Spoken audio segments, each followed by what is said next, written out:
The sun rose over Rome like a dull coin. It did not warm everyone. In the narrow streets behind the Forum, smoke from cook fires mixed with the smell of leather, oil and old fish. A chain rattled somewhere, a cartwheel squeaked, voices rose and fell like the tide. But inside one large townhouse, a domus of a wealthy senator, everything moved in a tight rhythm of orders and obedience. The slaves began before the city was awake. They lit coals. They swept stone floors with straw. They carried water in earthen jars that cut into their palms. They rubbed the bronze lamps with wool until each one caught fire and shone. They laid out bread and olives for breakfast. They spoke in whispers or not at all. Their feet made soft sounds on the mosaic floors, careful sounds. It was their job to make the house seem calm. It was their duty to be invisible. One of them was a young man called Tiro. That was not the name his mother gave him. It was the name the dealer used when he sold him. It meant new recruit. He had come from far away, past the sea, past farms of grain and dusty roads, to this house of walls and rules. He slept in a cell near the kitchen with two other men. They shared one rough blanket and a smell of ash that never washed out. Tiro had scars on his shoulder where an old rope had rubbed, and a brand on his upper arm, a small mark burned into the skin with a hot iron when he was first registered. It was meant to say, "Remember who owns you." Tiro worked as an indoor servant. He cleaned lamps, carried plates, ran messages to the market, kept the courtyard fountain clear of leaves. He knew the rhythm of the house by heart, when the steward came to count tools, when the tutor started lessons for the master's young son, when the lady demanded her hairdresser, when the cook shouted for more firewood, when the doorkeeper checked the locks. Tiro moved in the silent spaces between these things and prayed he would never be noticed. In Rome, slaves were everywhere. They poured wine in baths. They pushed millstones to grind grain. They rowed ships. They taught Latin to rich boys and Greek to rich girls. They worked the great country estates called latifundia, chained together in the fields or in dark underground prisons called ergastula. They fought as gladiators. They died in the mines. Some had fine jobs and soft tunics and could talk to their masters. Many had none of that. All lived under a simple fact: a slave was a thing owned by another person. Roman law said a master could punish a slave as he wished. There were limits on paper at different times, and some masters had pity, but fear was the net that held the slave world together. The tools of fear were kept close. In the storeroom beside the steward's office hung whips of many kinds, a light whip for quick stings, a heavy whip with knots and little metal pieces tied in called a flagrum for deep cuts. There were iron collars with small plates ready to be clamped around a neck. The plates could be stamped, "Hold me, I am a runaway, return me to my master." There were shackles and short chains for ankles. It was a wooden yoke called a furka, a V-shaped frame that could be set on a slave's shoulders and tied to the arms, forcing the body into a bent, shameful posture. Sometimes the slave who stole would be made to carry the yoke through the street while people laughed. Sometimes the slave who tried to run would be branded again, this time with a mark for fugitive, so the whole city could read his skin. The steward of the house, a freedman named Felix, knew these tools well. He was not a cruel man by nature. He had once been a slave in this same house and had earned his freedom through long service. He now wore a ring to show his status and a neat tunic with a belt. But he believed in order, and he believed that fear kept order. When he passed the whips, he did not look away. On the day our story truly begins, the master's gold signet ring went missing. It was a small thing, a circle of gold with a carved stone used to seal letters with wax. The master, a senator who liked to be obeyed, had taken it off and set it near his wax tablets. He had guests that morning from the law courts and wanted to impress them. When he reached for the ring, it was gone. He did not search long, he did not question himself, he shouted for Felix. "Call them," he said. "All of them." The house went tight as a fist. Slaves were pulled from kitchens and hallways and the back rooms where they knew to keep quiet. They were lined up in the atrium, where the rain sometimes fell through the high square opening, the compluvium, and the water collected in the pool below, the impluvium. Today, the pool was still. The air felt heavy. Tiro stood in the line with the others. He felt the hard beat of his heart at his throat. He saw the master's face, red, small eyes, a vein at the temple. He saw the guests, curious, bored, cruel, in the way that men can be when the pain is not theirs. He saw Felix with a wooden tablet and a stylus, ready to take names. The master spoke. His voice was cold. "My seal ring is missing. It was here. It is not here. When a thing goes missing in a Roman house, we all know what that means." He paused, letting the words spread like oil. It meant the hand of a slave had taken it. In Rome, if something wrong happened in a household, suspicion fell first on the slaves. The law allowed torture of slaves in legal cases because a slave's word under normal oath was not trusted. Pain was the key, Romans thought, opened truth. This idea sat inside the city like a stone no one moved. "Felix," the master said, "lock the doors. No one leaves. Search the rooms. Start the question." The doors shut with a sound like a lid. The search began. Boxes opened, beds overturned, straw scattered. Simple objects became threats. A folded cloth might hide gold. A loaf of bread might hide a ring. Tiro tried to keep his breath even. He glanced at his friends in the cell. Naso, who had a crooked nose from a break that never healed, and Ligdus, who could carve a small bird out of olive wood in a single night. Naso stared at the floor. Ligdus bit his lip until it bled and left a dark dot on his tunic.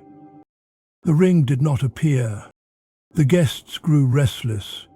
One of them smiled and offered a thought. "You must show iron. If you do not, they will smell weakness. They always do." Felix's face tightened. He had seen things get out of hand, too far, too fast. But he took orders. He sent for the storeroom keys. The whips came out. The furca was set by the wall, its wood worn smooth by many shoulders. The iron collars made small hollow sounds when set on the floor. Tiro felt the air change. It was like the moment before a summer storm when birds go quiet. Felix pointed at the doorkeeper first, an older man with grey hair who had been loyal for years. "You were at the door," Felix said. "Did anyone pass?"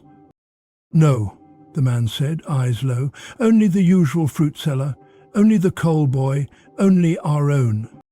The master narrowed his eyes. "Then it was one of ours." Felix swallowed. He did something he often did when he was afraid.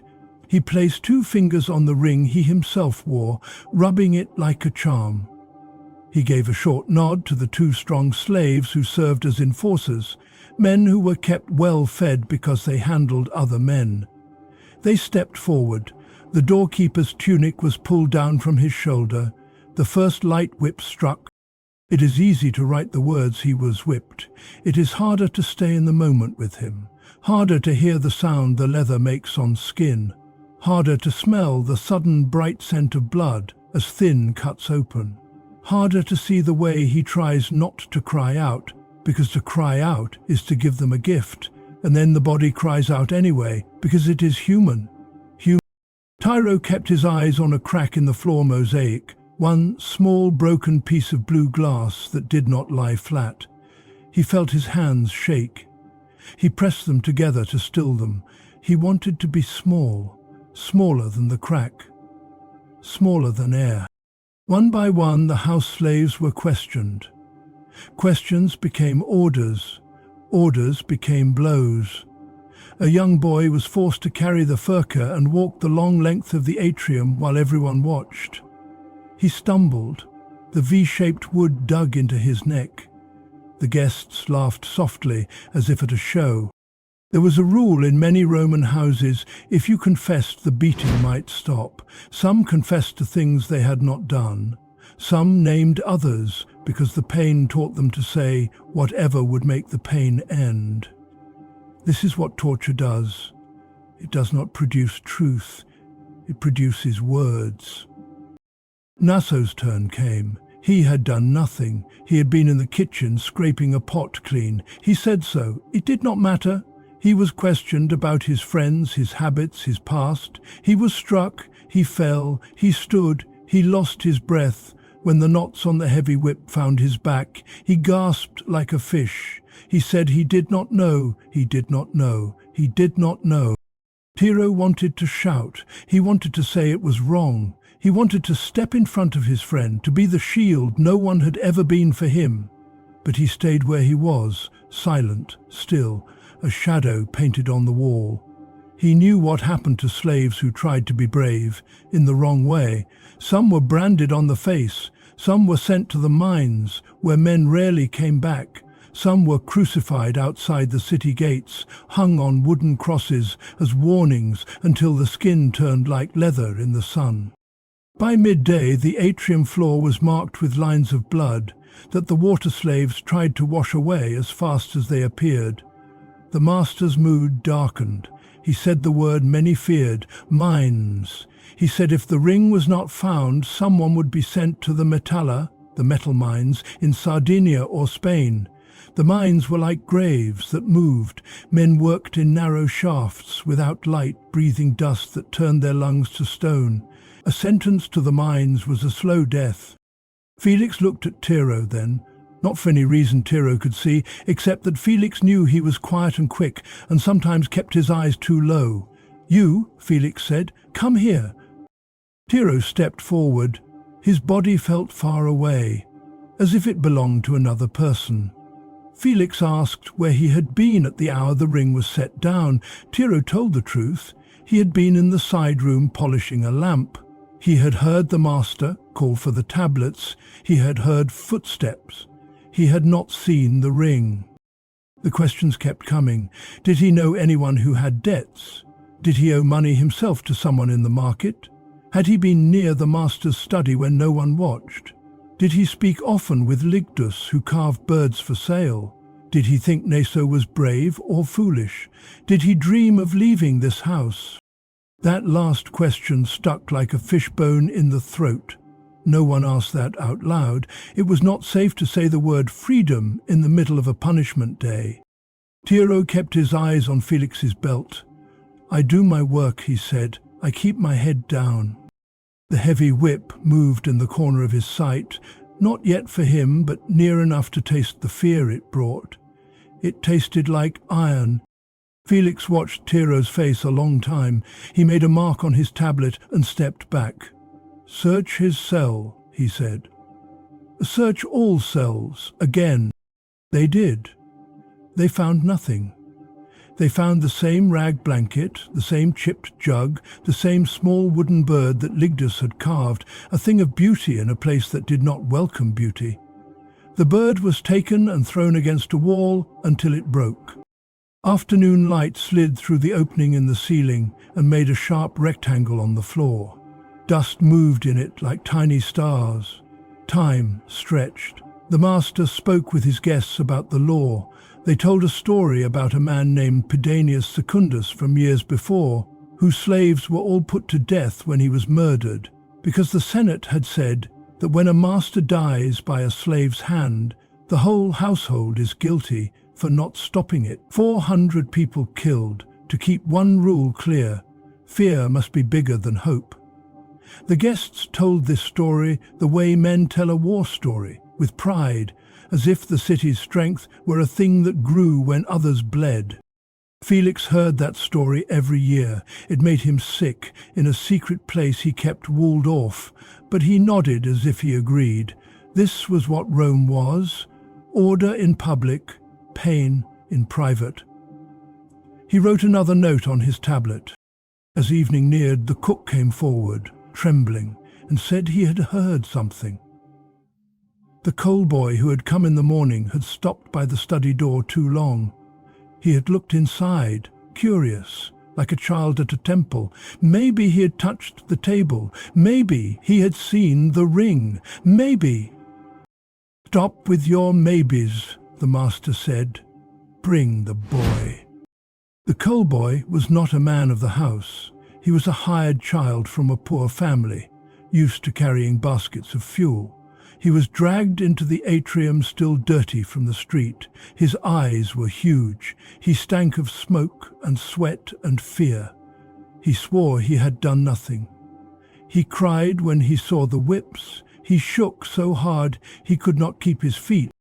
Felix hesitated. The boy was not their property. The boy was free, in the barest sense. Poor, unprotected, but not a slave. There were rules about torturing free people. You needed a magistrate's order, but the master was angry, the guests wanted a show, the house wanted relief from the long day, someone had to pay. Felix made a choice that would live in his bones. "We will not harm him," he said, loud enough for the guests to hear. "We will keep him until morning and take him to the prefect. The law will decide." It was a small act of mercy. It cost him something. The master's mouth tightened, but he did not argue in front of his friends. "Lock him in the storeroom," he said. "Tie his hands. Post a guard."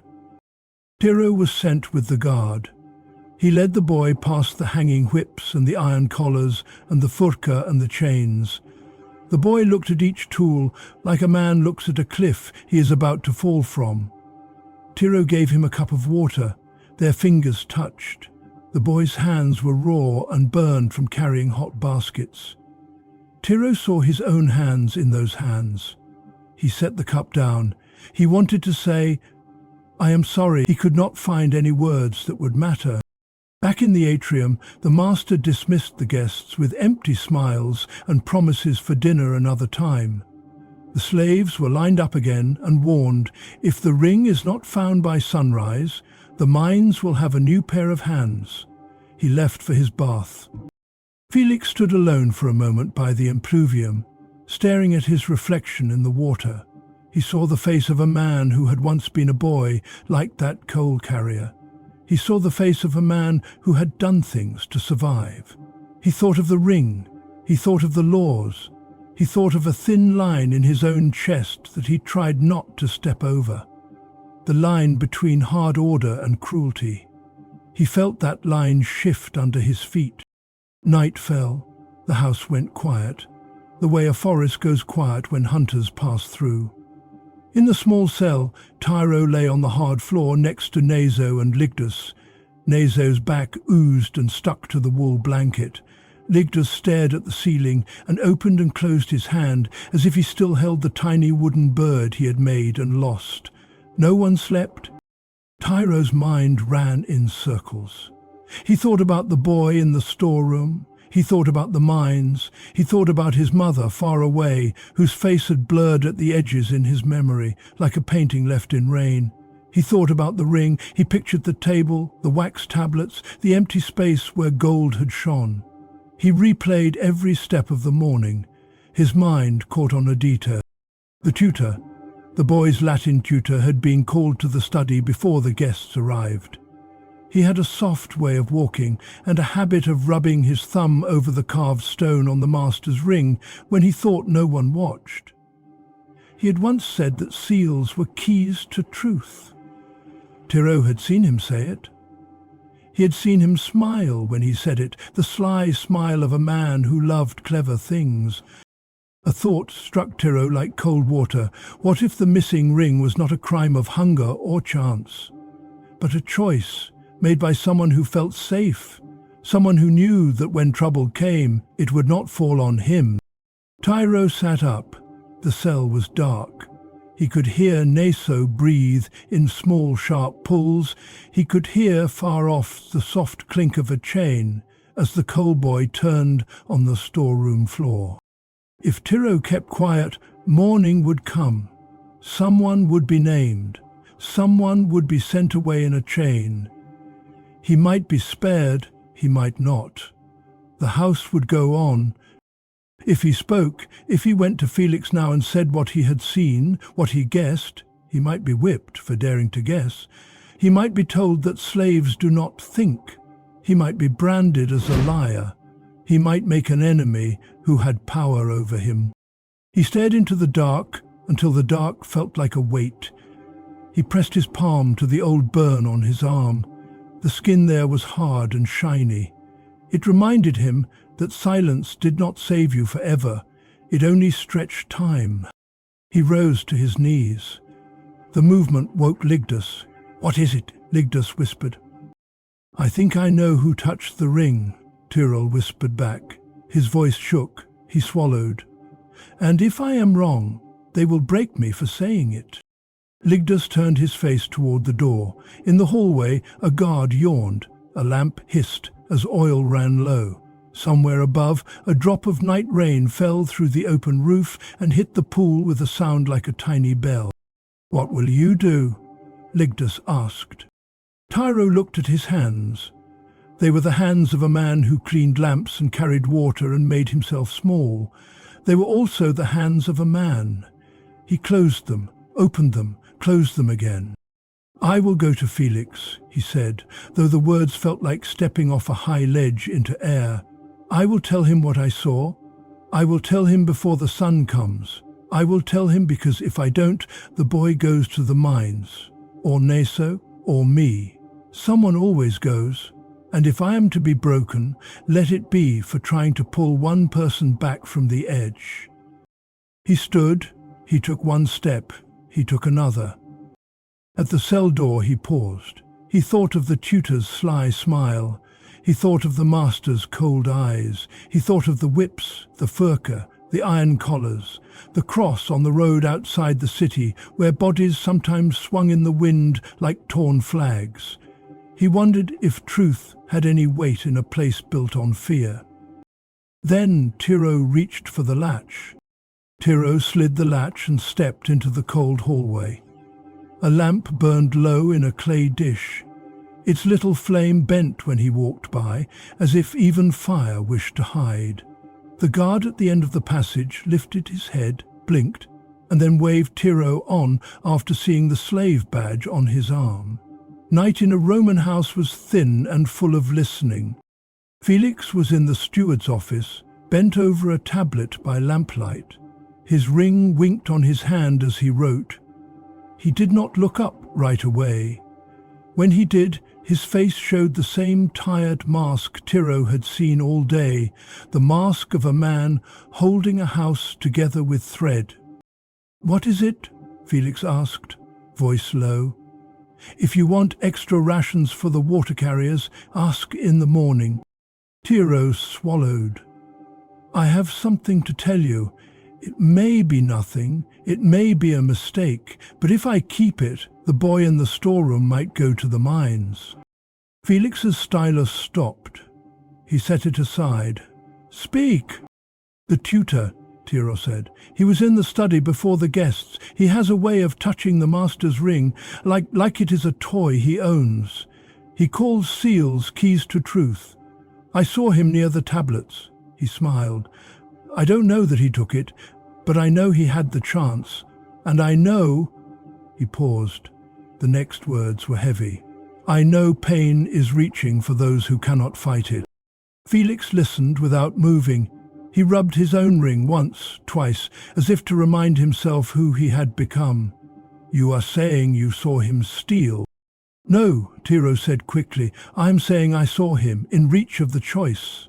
I am saying the reach matters when truth is thin." Felix's mouth pressed into a line. The tutor, Callias, was a Greek from Smyrna, clever with books, gentle with the master's son, proud in small secret ways. He was property of the house, like Tyrrell, but treated close to free. He dined sometimes on a stool near the table. He spoke in smooth sentences that made the master feel wise for understanding them. To accuse him without proof was to step into fire. "Why come to me?" Felix said. "You could sleep. You could let the dawn take what it wants." Tyrrell thought of Nasso's back, of the coal boys shaking, of the little wooden bird shattered against the wall. "Because silence is a rope too," he said. "It ties you to what happens." For a long breath, Felix stared at the lamp flame.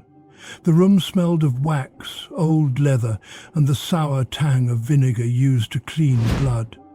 He was a man built from two lives, one as a slave taught to obey, one as a freedman expected to command. Both lives lived inside him, arguing. "Very well," he said finally. "We will test what you say." "How?" Tiro asked. Felix stood, sudden as a door flung open. "By watching him listen. Truth has a sound in men's ears." He sent Tiro to fetch two things, a small sealed jar of oil from the kitchen and the guard who had been posted outside the storeroom. When they returned, Felix spoke with care, shaping the night to fit his plan. "You," he told the guard, "will pass by the tutor's cell in a few moments and say, as if to yourself, that the prefect's men will be here at dawn with the equilus." He saw Tiro's eyes flicker at the word and added, "the rack, the wooden frame that stretches a body until joints hum with pain. Say they will question every slave until the ring appears, and that the coal boy will name the one who set him up." The guard shifted. He had seen the equilaeus once in the city barracks, ropes creaking, limbs pulled, eyes lost into themselves. "Yes, steward."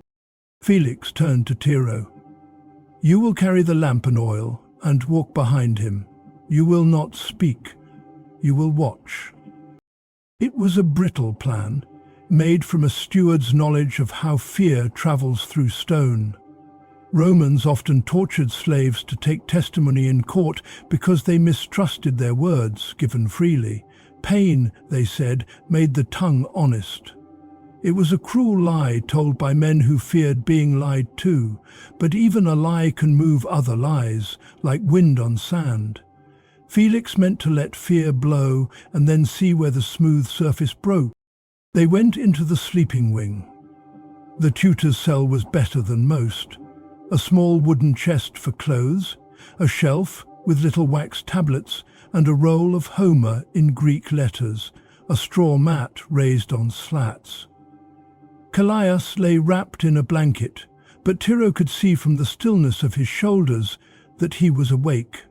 Fear keeps many eyes open.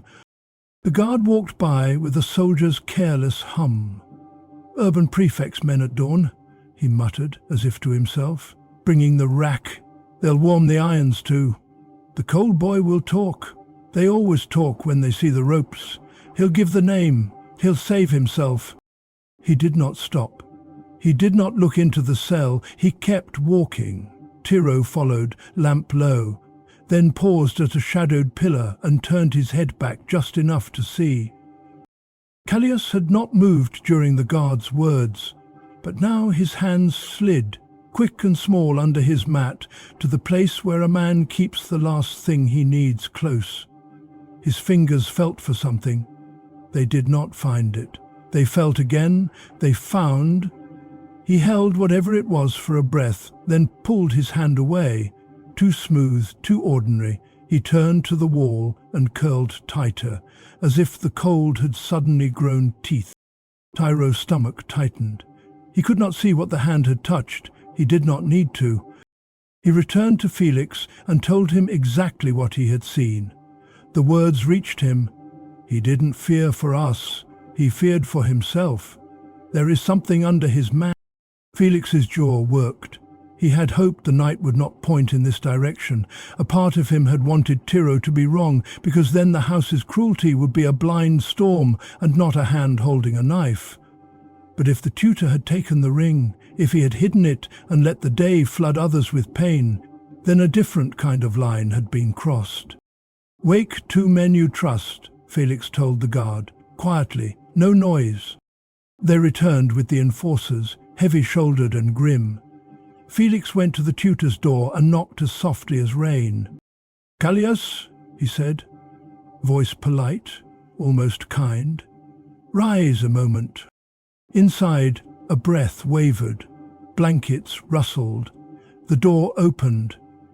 The tutor's face in lamplight was smooth, careful, composed, the way a face is when it has practiced not showing its thoughts. "Steward," he said with a small smile. Evening visits? Have you come to measure my Greek? Felix looked past him at the mat. He did not answer the joke. Lift your bed. Callias blinked. Why? Felix's silence was its own answer. The enforcer stepped forward. The tutor's eyes slid to Tyro. For a sliver of a second, the smoothness cracked. There it was, a spark of hate, quick and hot, at being seen by someone he thought beneath him. He lifted the mat. There, tucked into the coarse straw slats, was a small cloth bag tied with a leather thong. Felix picked it up slowly, as if it might bite. He loosened the tie and shook the thing into his palm. A ring dropped into the light. Gold with a carved stone, the master's seal. No one spoke, even the flames seemed to, still. Callias moved first. He reached for the ring with a sound that was almost a laugh. Ah, yes, I took it to clean the wax from the stone. I meant to return it, of course, but the day grew... Felix's hand closed. The ring disappeared into his fist. Stop. Callias's laugh died. He saw something in Felix's eyes then that told him this was not a game he could smooth with words. He tried anyway. Steward, be wise. If you shout thief, the master will ask why you did not guard the study better. He will ask why his steward did not look closer at the tutor when he should. If we say, I was cleaning the ring... If we say that, Felix cut in, still calm, we say that slaves bled today for your lie. We say the boy in the storeroom will face iron at dawn while you comb your hair. Callias took a step back. His heel hit the mat frame. They are slaves. The law, Felix said, voice suddenly sharp, is the only cloak men like me have left. I wore the collar, you see, on the wall. I know the shape of it on the skin. Do not speak to me about law as if it loves you. He turned to the enforcers. Bind him. Not hard, not to break, enough to keep him. Ropes looped. Callias's hands were pulled behind him. He made the mistake many clever men make when cornered. He thought one last clever sentence could change the shape of the room. If you do this, he hissed at Tiro, not at Felix, you will pay. Men remember. I teach the boy who will one day own you. He will learn to hate your name. Tiro felt the words land. They were meant to make him small again. He stood with the lamp, watching the circle of light on the floor, and understood something new. There are punishments the body can bear, and punishments the mind carries for years. The ones that make you live afraid of the next room, the next face, the next day. Felix moved with quick, neat motions. He put the ring in a little waxed pouch and sealed it with his own signet, so the master would know who returned it and in what state. He wrote a short note on a wooden tablet, found in the tutor's cell at the second night watch, witnessed by 3. He faced Tiro. You did not lie, he said. You stepped forward when you might have slept. That has a cost. I know what it is to pay. I will not forget. Tiro said nothing. Relief and fear moved through him like two tides. Relief? The coal boy would not be dragged to the mines for someone else's hand. Fear? Callias would not forgive. Men who live by words often sharpen them like knives when they lose their first weapon. What happens now? Tiro asked. Now, Felix said, we choose which law to stand under, the hard Roman one or the thin one inside ourselves. He could take Callias at once to the master, wake him, display the ring, let rage rule. The punishments for a slave who stole from a master could be severe, whipping until skin opened, branding on the forehead with the letter for fur, thief or feud if he tried to run, chains for months, work in the ergastulum underground, even crucifixion if the theft touched sacred trust and the master wished to make a lesson. The lex patronia, a law from years ago, said a master should not throw a slave to wild beasts without a magistrate's leave, but many found other shapes for cruelty that did not need permission. Felix looked from Callias to Tiro, to the dark hallway where other slaves breathed and didn't sleep. He wanted the house to learn one thing, that fear was not the only rope. "We will wait for dawn," he decided. "We will take him and the ring to the urban prefect." This did not end with house blows. The law outside will look at it. He will have to answer to more than a master's anger. "And the boy we bound in our storeroom will walk free under the sun." Callias stared as if he had been slapped. "Take me to a magistrate for a ring? When your master will lose face in public, he will punish you for choosing street law over house law?" "Yes," Felix said quietly. "He might." He posted a guard at Callias's door and another at the storeroom. He told the enforcers to sleep in shifts. He told Tiro to return to the cell. "You will need your strength," he said. "Morning will not be clean." The walk back felt different. The same stones lay underfoot. The same faint night wind slid through the open square in the roof and touched Tiro's skin. But the house no longer felt like a sealed jar.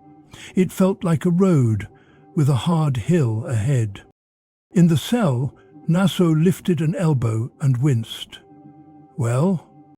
Tiro told them the truth in a whisper. Ligdas closed his eyes and let out a slow breath, as if some small trapped bird inside his chest had found a window. Naso's mouth softened under the pain. "You always watch the small things," he said.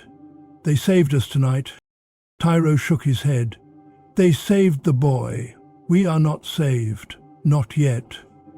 He lay down on the hard floor and finally slipped into a thin, tired sleep. He woke to the sound of water pouring into the impluvium and the sharp calls of the morning market beyond the door. "Fresh figs, fresh bread, coal for your fire." The house stirred, stiff from the night. The master had not yet been told. Felix had left the ring sealed and the tutor bound. Dawn light washed the mosaics in a pale grey. Then the front door boomed. The doorkeeper, back rigid with raw stripes, pulled the bolt aside and opened for men in short cloaks with wooden batons at their belts, the prefect's assistants, called lictorus, younger cousins in laughter, though without axes.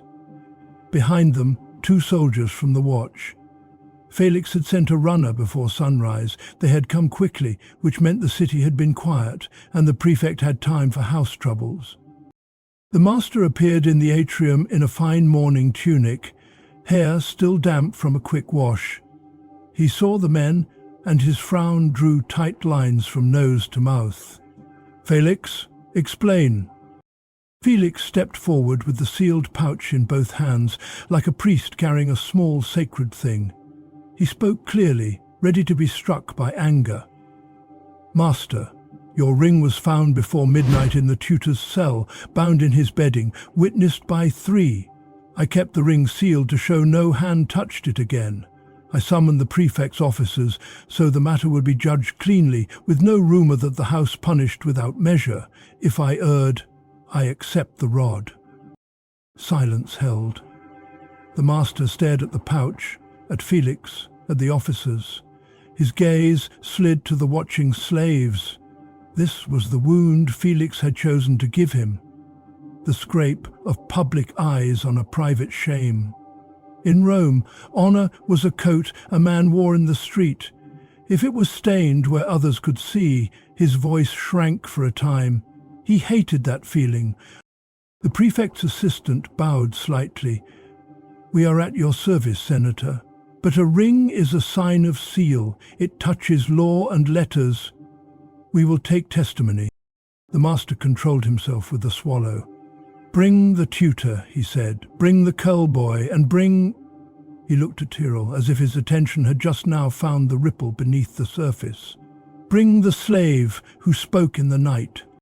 Tyrrell felt the words land like pebbles in a pool. He stepped forward and stood next to Felix, where a free man's shadow fell on his bare feet. Callias was led out with his hands bound, hair neat despite the rope, face pale but wearing that smooth look again, the one that had worked for him many times.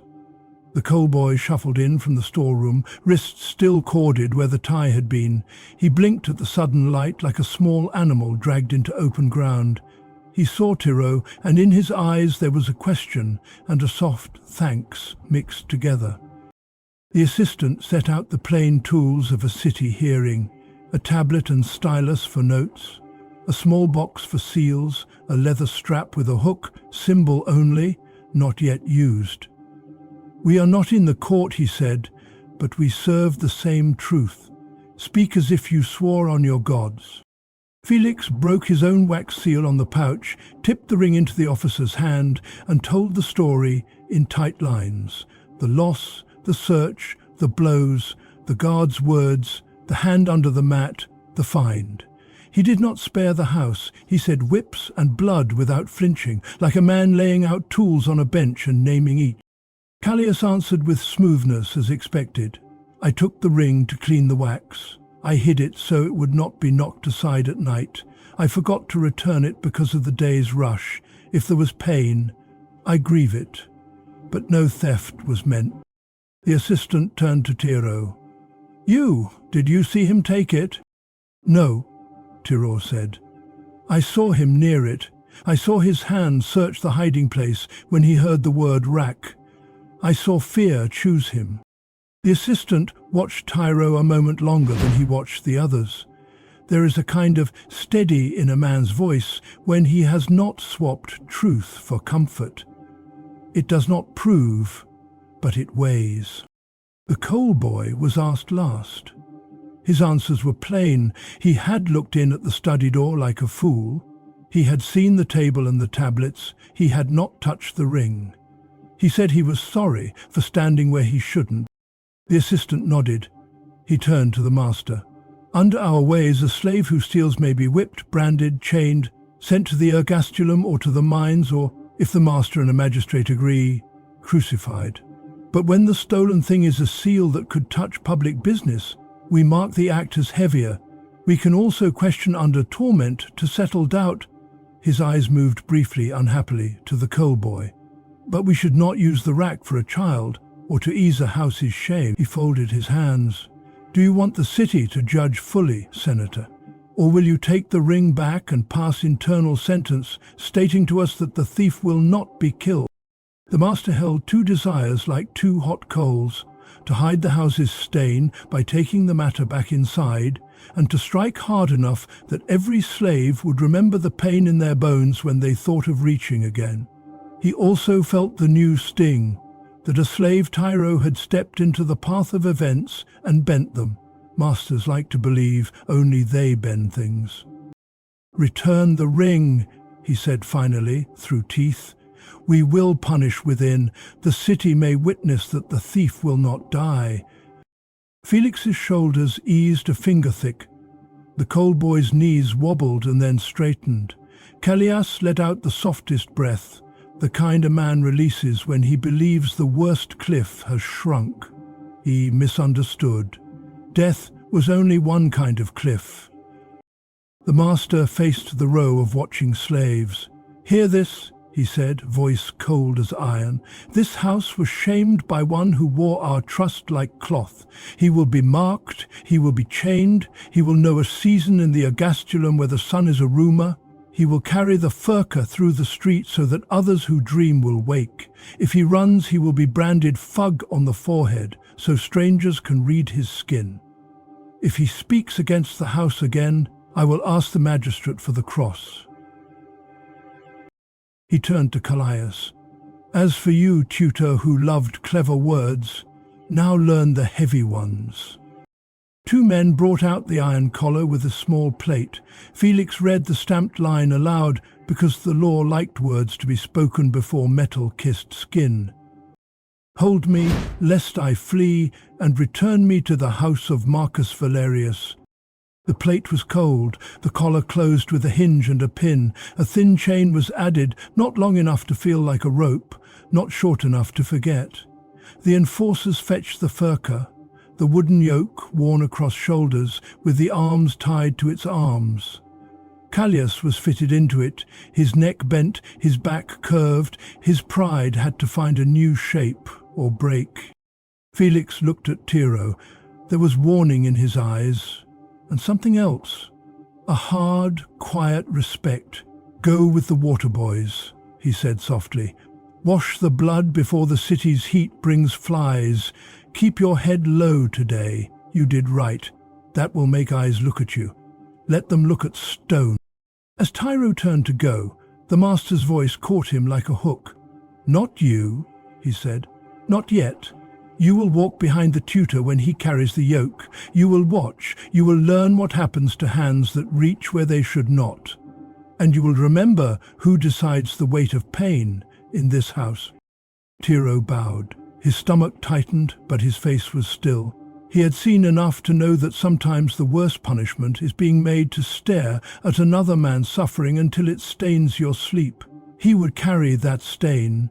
He would also carry the other thing the master did not see. The memory that one choice in a night had stopped a boy from going underground. The door was opened. The street swallowed the little parade. The tutor bowed under the furka, rope-biting wrists.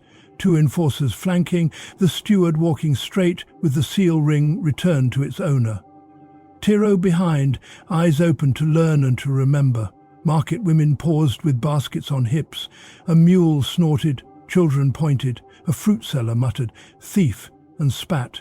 Rome looked, judged, moved on.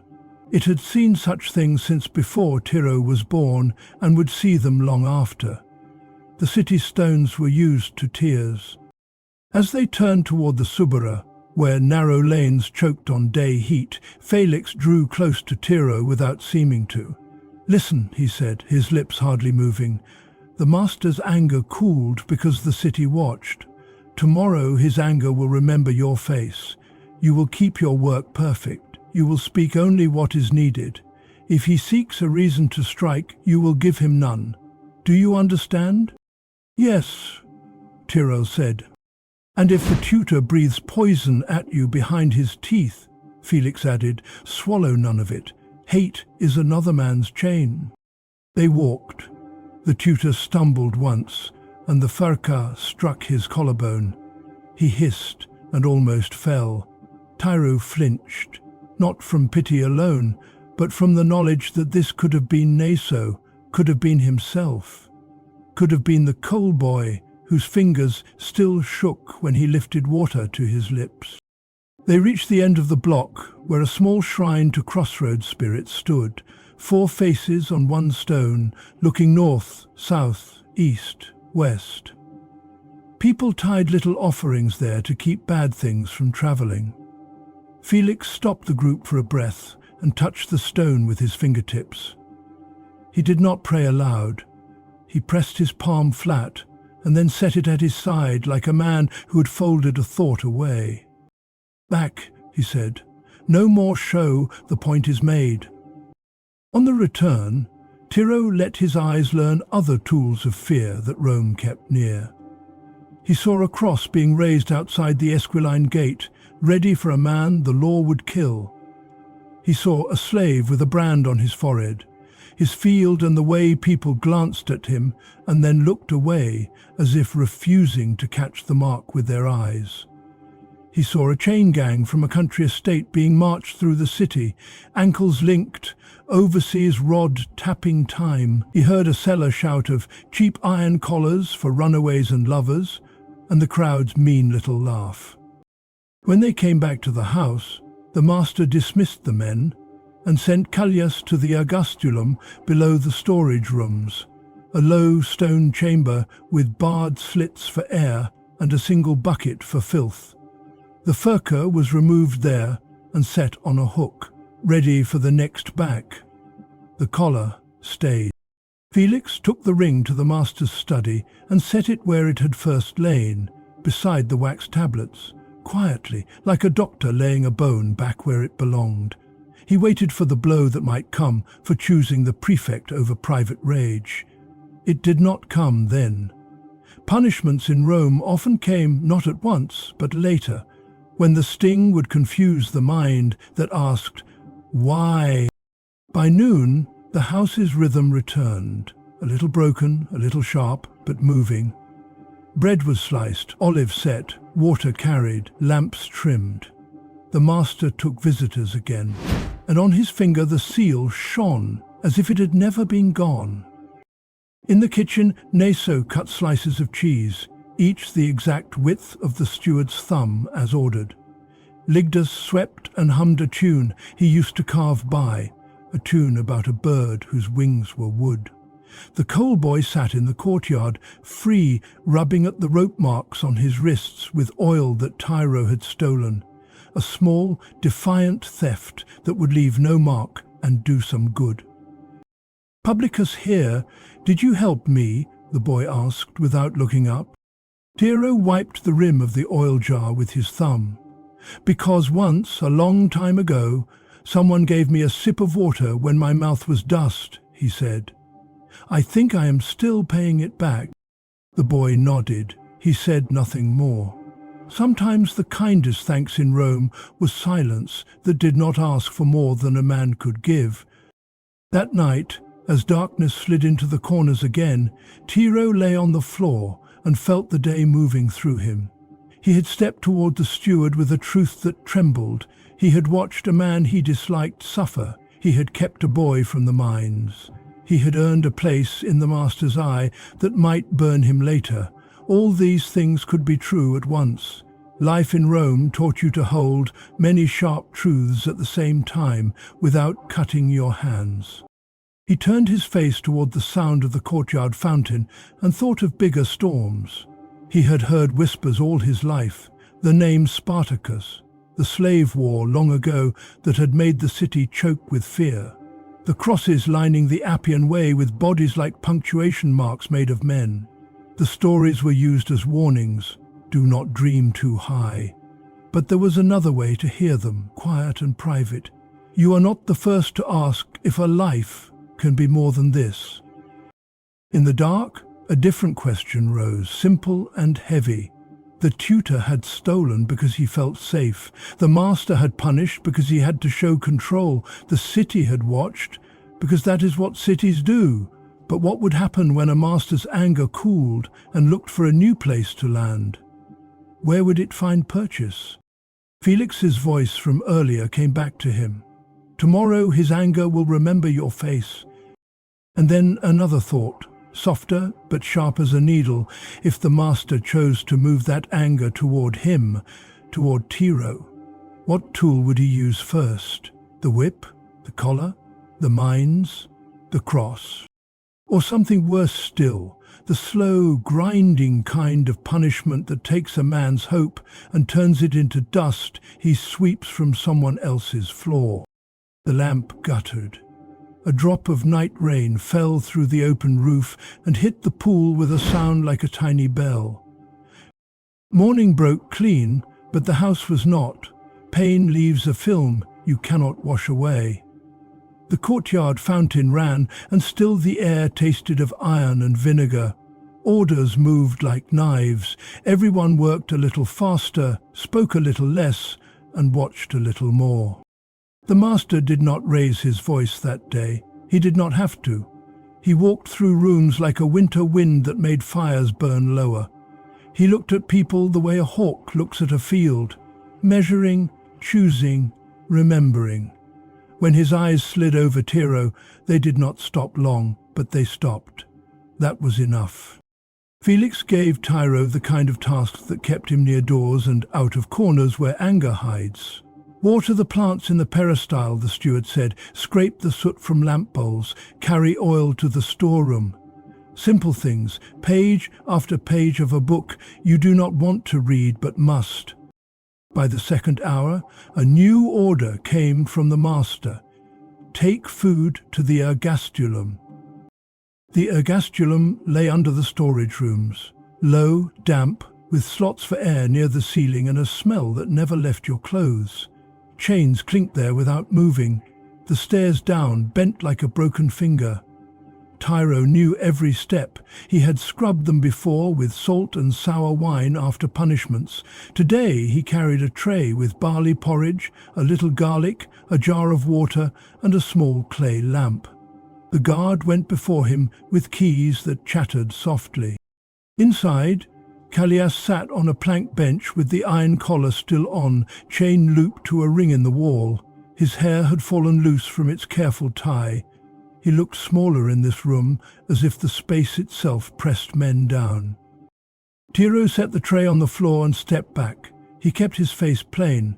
He did not want to breathe the same air as the tutor, but he would not look away. The guard stood in the doorway, eyes bored, body alert. Callias lifted the bowl with both hands because the chain cut ranged from his arms. He ate in careful bites, the way some men eat when they still want to be gentlemen in a place that laughs at that word. When he had swallowed, he looked up. "So," he said, "you decided to be a hero for a coal boy." Tiro said nothing. Callias's voice took on the smooth tone he used when he taught the master's son to shape letters. "Do you know what I teach him about Rome? I teach that power is a road. Men walk on it. Men are pulled under it. The road never apologizes to the back it breaks." The words were meant to feel like wisdom. Down here they sounded like a man trying to polish a rusted chain. Tiro kept his hands still at his sides and his eyes on the jar of water. "Felix will not always shield you," Callias went on. "He may think himself a little law, but the big law is the master's will. Today you bring me food. Tomorrow you may carry a letter with your own fate inside it." Tiro spoke at last. Simple, plain. "Eat!" Callias smiled a thin smile and drank. The iron collar scraped the rim. He flinched at the sound. Even clever men have nerves. On the way up, the guard grunted. "He will try to cut you with words. Wear thick skin." It was the closest thing to kindness, the guard knew. Work went on. Tiro scraped lamp soot into a bowl. He watched the fine black powder gather like night inside day. In the peristyle, he watered laurel pots. The leaves gave off a bitter, clean smell that cleared the nose for a breath or two. He dropped oil at the storeroom door for the chain hinges. Small things done right can keep a house from screaming. At midday, Felix sent Tiro to the market with a list. Bread, olives, salt fish, and a roll of linen. Streets were bright and loud, vendors calling, carts grinding over stone.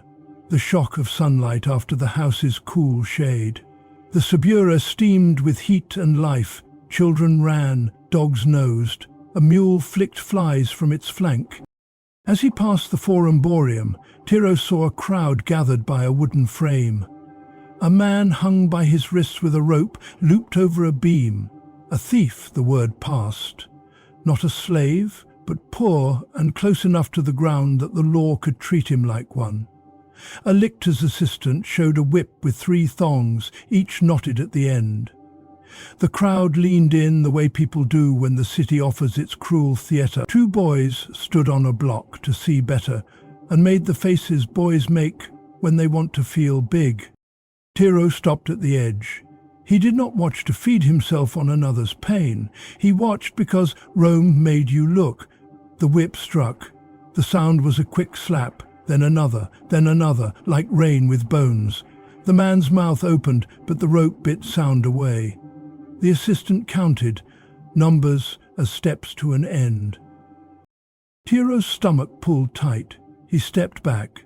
He watched a woman in the crowd cover her eyes with her veil and peep through it anyway. He watched a baker's slave set a basket down and stare as if trapped, flour on his hands turning to paste with sweat. He watched a young man in a good cloak watch with a flat face, learning what power could do. Rome taught everyone. It was not picky. He moved on. At the olive stall he kept his voice steady. "A measure," he said. The seller poured in a clay scoop and did not look up. The world is simple at the level of a scoop. At the linen stool, Tiro's hand brushed a roll that felt smooth as water. He thought of cloth against skin that did not itch. He thought of sleeping without rope, scars waking you. He let the thought pass. He paid and went back. In the alley near the house, he saw a man with a shaved head and a wooden cage slung from his back. An animal catcher, but the cage was empty. The man's eyes moved the way nets move, checking corners. Sometimes slave catchers worked with them, shared streets, followed rumors. Tiro's shoulders crawled. He turned left and right with care. The city had more than one kind of hunter. When he reached the house, Felix was waiting with a new task. "Bring a jar of water to the study," he said. "The master will write letters." Then, softer, as if the air itself might be listening, "And keep your face smooth." Tiro carried the jug in and set it near the desk. The ring lay there, back in its place, as if it had never gone. Wax tablets lay open, stylus ready. The master stood by the window, looking out at the courtyard, a man pretending to be calm in his own pond. He did not turn. He spoke as if the air had become a wall he could throw words at. "You enjoyed truth, do you? You like to bring it to stewards in the night?" Tiro said nothing. He had learned in a day that sometimes the safest answer was silence that did not look proud. The master turned. His smile was a line cut into skin. "I am pleased you love truth. I will feed you with it. Truth, houses need fear.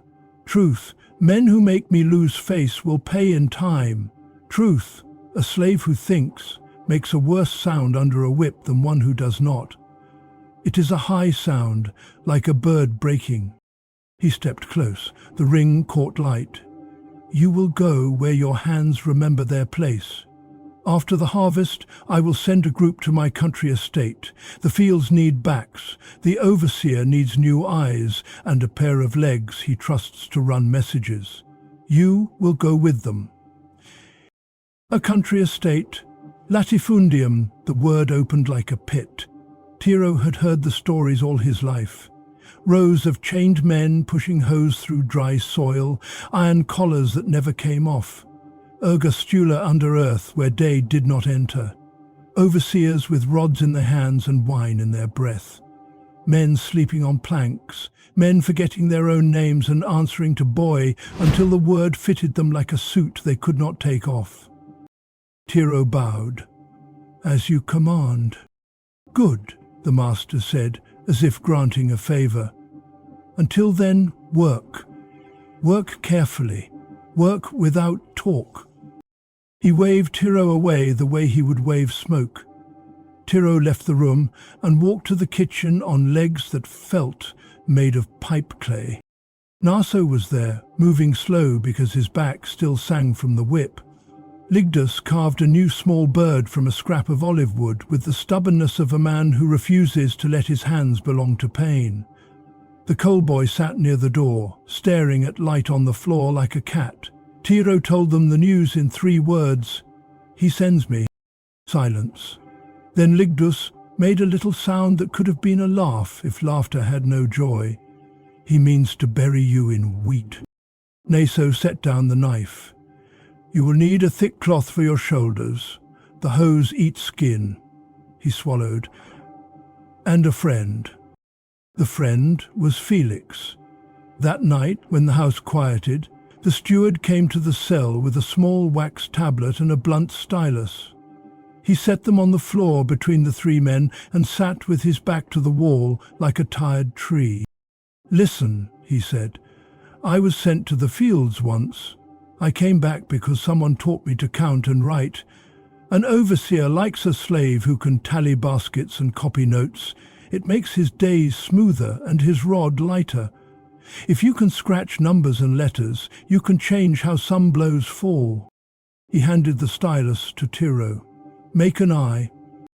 Tiro held the tool like a man who has never held a tool that makes marks for mines, not for walls. He pressed the point into wax. A straight line, a simple mark. It felt like laying down a tiny fence in a field that had been walked through without permission all his life. "Now V," Felix said. Now X, now put 3 lines, and show me I. They worked by a small lamp until the oil ran low. Felix taught the shapes of Roman numbers and the letters that counted for sounds. He did not tell stories of poets. He told the story of a tally that matched a harvest and stopped a rod. He told the story of a name written at the bottom of a list, so a foreman could not pretend a man had eaten when he had not. "Where shall I teach me?" Tira asked when the lampwick hissed. Felix looked at his hands. They were clean, the hands of a freedman who wears a ring and keeps his nails neat. But Tiro could still see the old rope scars underneath, like thin white snakes. "Because someone put a stylus in my hand once when I was meant to be given a shovel," he said. "Because the man who did it died in the mines and cannot know that I still write his eye. Because I cannot stop the master from sending you, but I can throw you a rope that is not made of hemp." He stood and slipped the little tablet under Tiro's sleeping mat. "Hide it. Practice when you can. Teach Nasor and Ligdus if time ever opens its hand. Knowledge is a quiet knife. It cuts ropes you do not see." When Felix left, the cell felt different.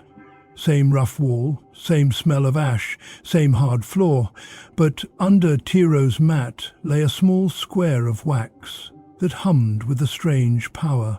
Not the kind of power that slams doors and raises whips, the kind that allows a man to count his life and name it. Days turn like a millstone. Work, food, oil, sleep.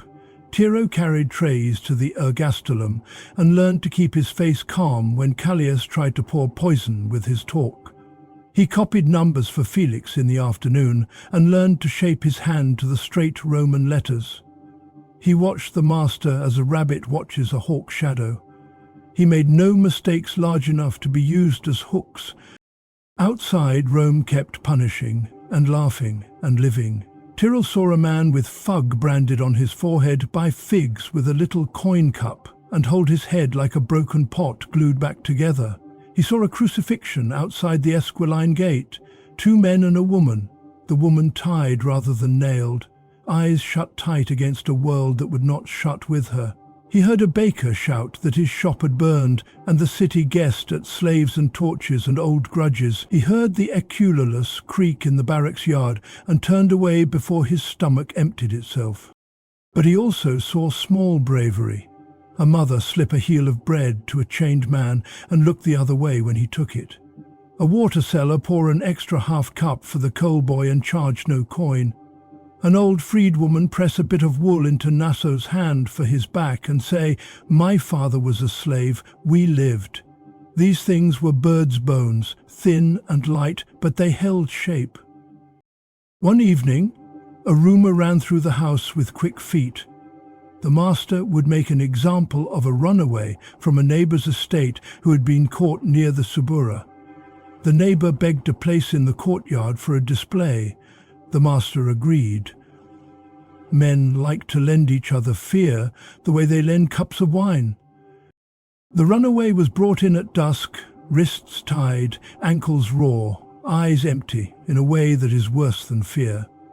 His collar plate read the usual words, "Hold me, lest I flee." 2 enforcers set the furka on his shoulders and tied his arms to it.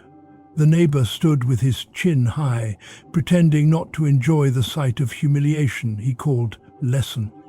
The master watched with a face full of civic duty. Felix watched with a sick line to his mouth. Tiro watched and did not blink. They made the man walk the length of the courtyard and out into the street, then back, then out again 3 times, while people pointed. A boy laughed and then bit his lip when his mother squeezed his ear. The runaway stumbled and fell once, and the wood struck his jaw. Blood dripped in a thin line the colour of old brick. When it was done, the neighbour thanked the master for the use of his space. He said the word order as if it were a god they had fed. The runaway was dragged away to his owner's house, where the worst thing would happen far from eyes. That night, Tiro could not close his own. He stared at the dark and traced letters in the air with his finger. IVX.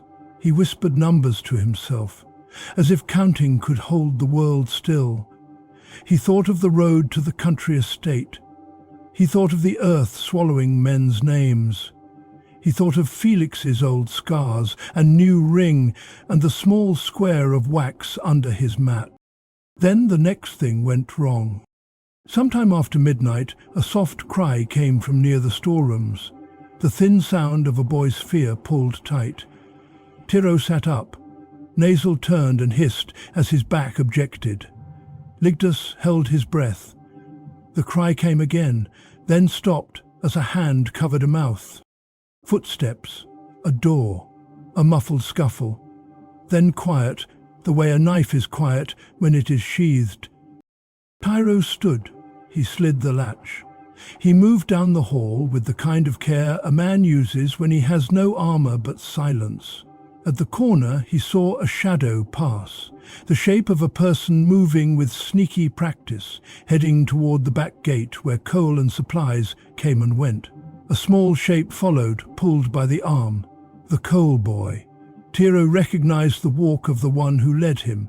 Callias, the tutor, chain removed for a few hours by a bribe or a favor not yet seen, collar hidden under a cloak. Callias had waited. He had studied angles and moments. He had found the hour when the guards' lids drooped and the house exhaled.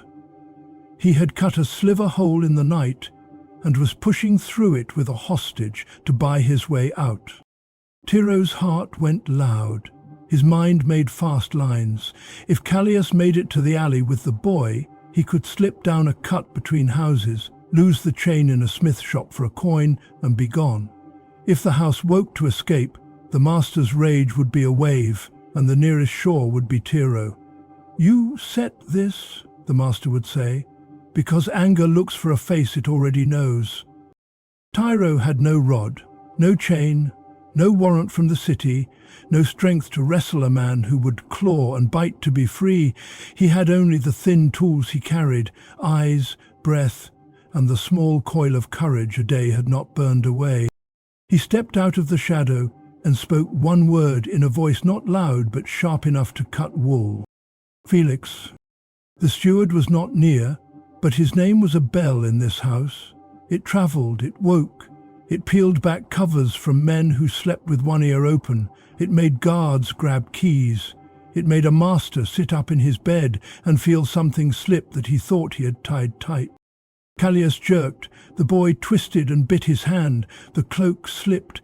The iron collar plate flashed in the lamplight with its stamped words, "Hold me, lest I flee." The guard at the corner stumbled into wakefulness, saw, and lunged. The house roared to life. The house woke like a wounded animal.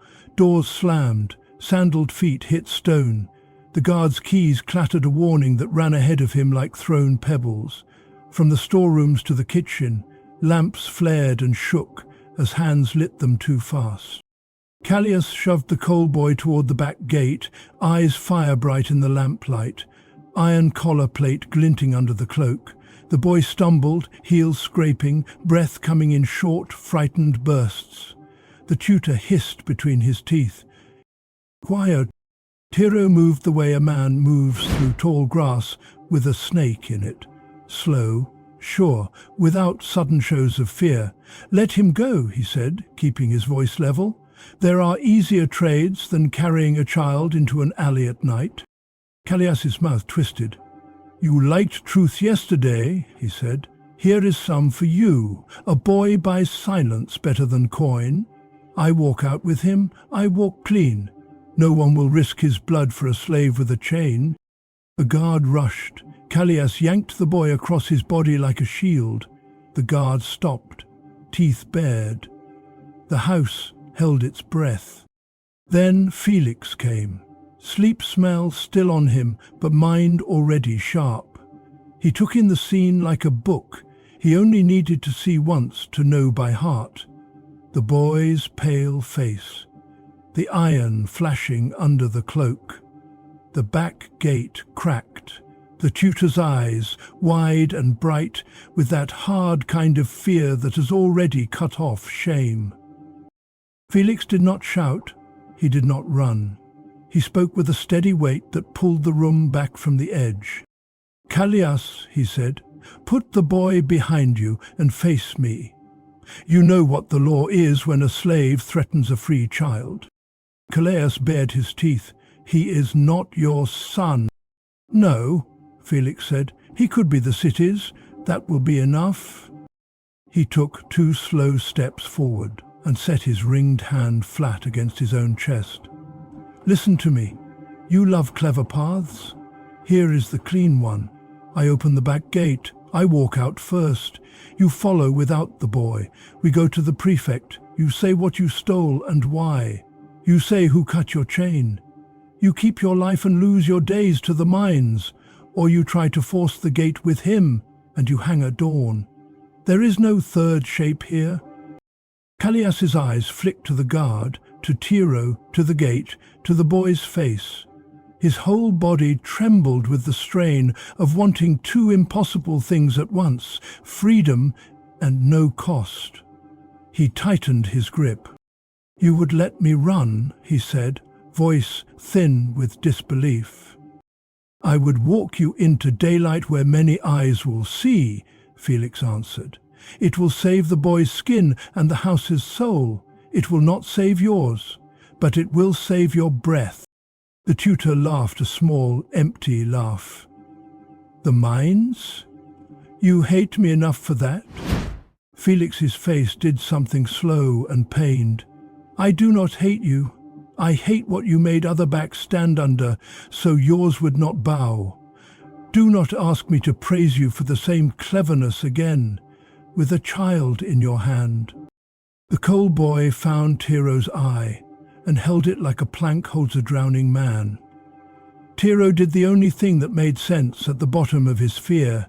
He nodded once, a short, plain nod that said, "Stand, breathe, do not help your own hurt grow." Something in Callias's face collapsed then. Perhaps it was the knowledge that he could not charm the room as he had charmed the school bench. Perhaps it was the hard math of choices that would not move for his words.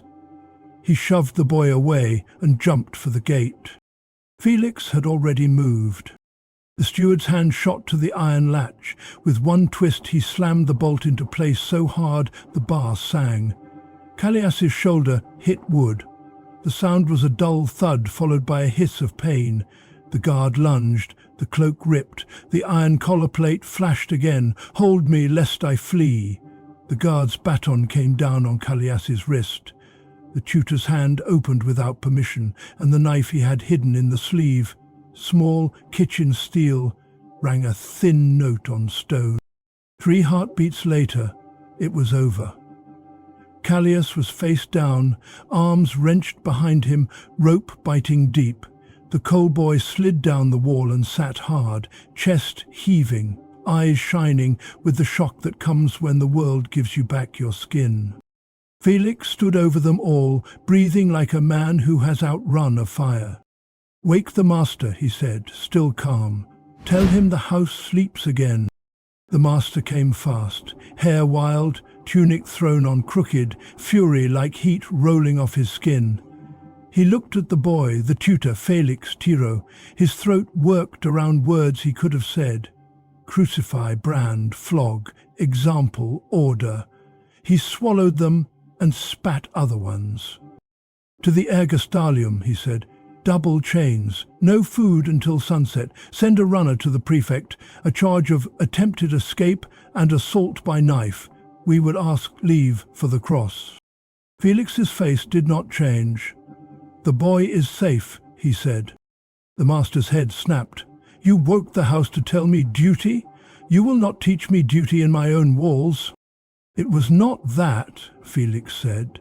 "It was so you would not wake to a dead child and a city at your gate. It was the thin law we carry inside when the big one forgets us." The master looked at Tiro then, and the look slid under his skin like a thorn. "And you," he said softly, like to shout the steward's name at night. You like to make the house turn around your little voice." Tiro bowed. "I like to keep boys from going underground," he said, because the words were in him and would not leave, even for fear. He kept his eyes low when he said them. The master made a small motion with his hand, almost a flick, as if shooing a fly. "You will be rid of your ideas soon. The wagons for the latifundium leave at dawn in 3 days. Prepare your bundle. Say nothing else in my house that starts a fire." The tutor was dragged downstairs.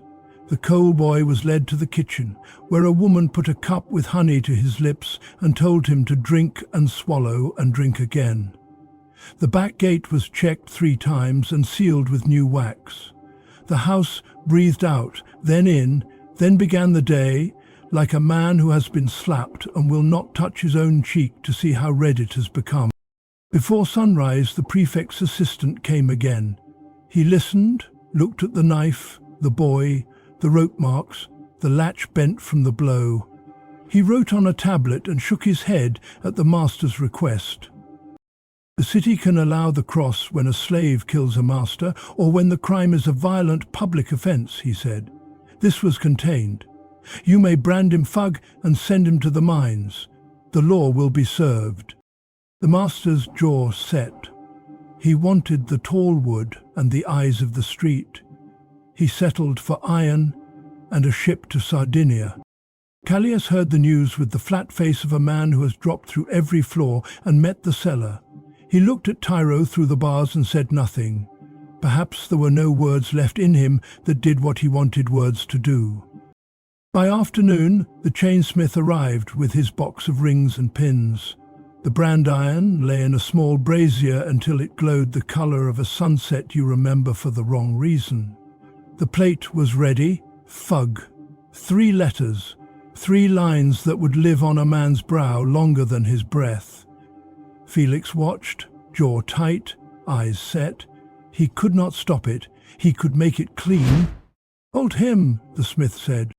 They held, the iron touched, the skin smoked. The house smelled like burned hair and sour grief. Callias did not scream. Sometimes the fiercest pride is the last shield men hold when everything else is taken. He was led down again, his new mark shining dark on a forehead that had once lined only for poetry. In 3 days, he would be marched with others to the Tiber, put on a ship, and sent to dig death from the earth with his fingers. The house would not see him again. Felix found Tiro by the fountain, after, hands in the water up to his wrists, as if he could wash his bones. "You need to rest," the steward said. "I can't," Tiro answered. "Every time I close my eyes, I see the iron kiss skin." Felix nodded. "Then we will do something that remembers a better thing." He took Tiro to the storeroom and pulled out a small bundle wrapped in oiled cloth. Inside lay 3 simple gifts: a pair of thick wool wrappings for shoulders, a leather strip for a belt, a small clay jar stoppered with wax. "Grease for collars and ankles," Felix said. "It will keep the iron from eating you when you walk. I used it once. It saved blood." Tiro touched the wool with careful fingers. "Why do you keep helping me?" Felix looked toward the doorway, where the courtyard light made a pale square on the floor. "Because someone helped me when I had done nothing to deserve it, and because the Master's face will still remember you when the morning he sends you away comes. I want that memory to land on a man who knows how to stand."